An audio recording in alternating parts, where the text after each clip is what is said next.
Olha aí, gente, como eram os cultos antigamente. Eita, saudade desses cultos, ó. Esta filha de Deus foi ao médico, está com câncer de mamas. Tem mais de uma, mas o teu caso é diferente. Está tão desenvolvido, o médico não quis fazer a cirurgia.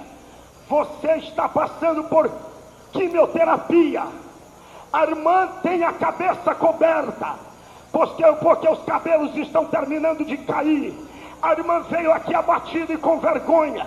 O Senhor manda eu te dizer, Ele está te curando, e você vai receber um fogo na cabeça agora, e Ele devolverá os teus cabelos aonde estiver. Esta filha de Deus, venha gritando, pedindo licença, e chegue aqui à frente. Não pare de orar. É hoje. Veja,